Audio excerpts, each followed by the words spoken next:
I loved watching God move across language barriers and cultural differences to bond women together and to minister his word, even though those differences were there. Women, and especially moms, we have more in common than we have differences, even though we didn't speak the same language, and getting to be able to pray with them was incredible.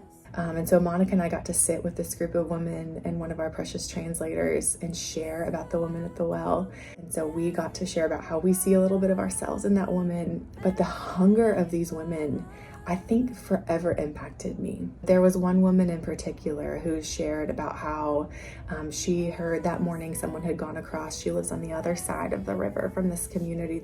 She loaded up her kids into a boat, because again, she lives across the river, and boated them over to this community to be able to hear someone talk about Jesus.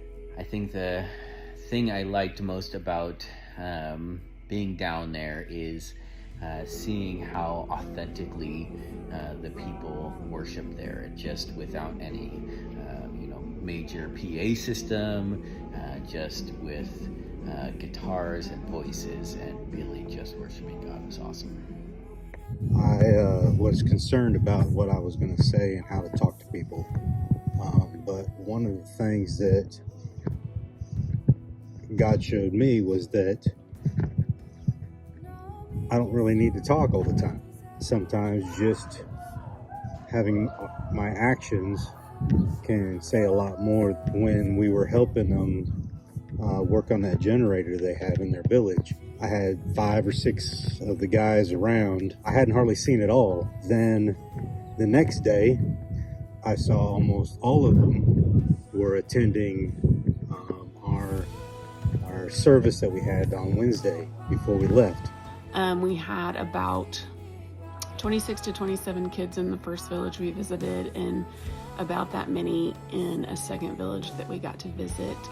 So we were able to preach the gospel and minister to 50 to 60 kids, which is always amazing. Watching them really engage in the lessons and with the games, even with that language barrier there, their hearts were just so in it to listen, and listening to their prayer requests about each other and their families was just amazing. We also translated a memory verse, and every kid would get a sticker that had the memory verse on it, so they could take their sticker home and share that verse with their friends and family and whoever they wanted to share it with.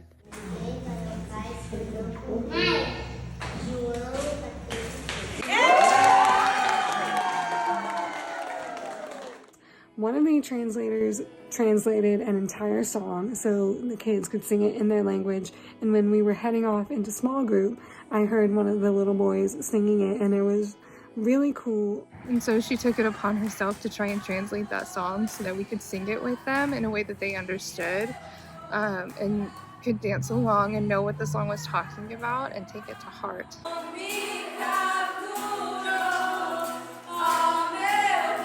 So the funniest thing that happened, by far, I think, to me, we were all a little bit tired. We've been working, long days, and one of our people actually fell out of the hammock. When Silas fell out of his hammock. Probably Silas falling out of his hammock.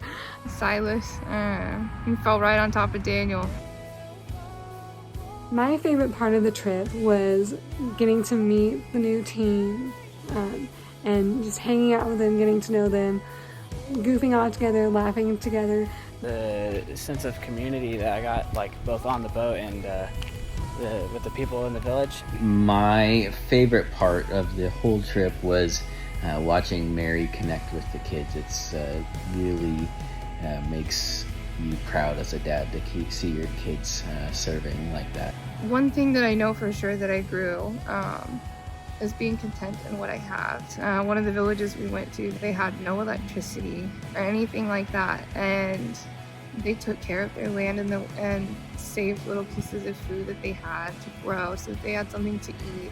One of the ladies took us around her garden and showed us all of her peppers and plants that she was growing for food, just how much work she had put into them and how blessed they were to be able to have those things. This is my first mission trip, and I think that he really gave me a heart for missions in this trip, and he really showed me who he is and how he cares for his people. Jesus is moving in the Amazon, and he's placed incredible people there to minister his word, and getting to be there and get my feet on the ground and get dirt underneath my fingernails and see what they're doing and be a part of that. It's so important to support them and what they're doing in prayer and finances, and yes, even in going. I am probably forever changed by that afternoon with those women.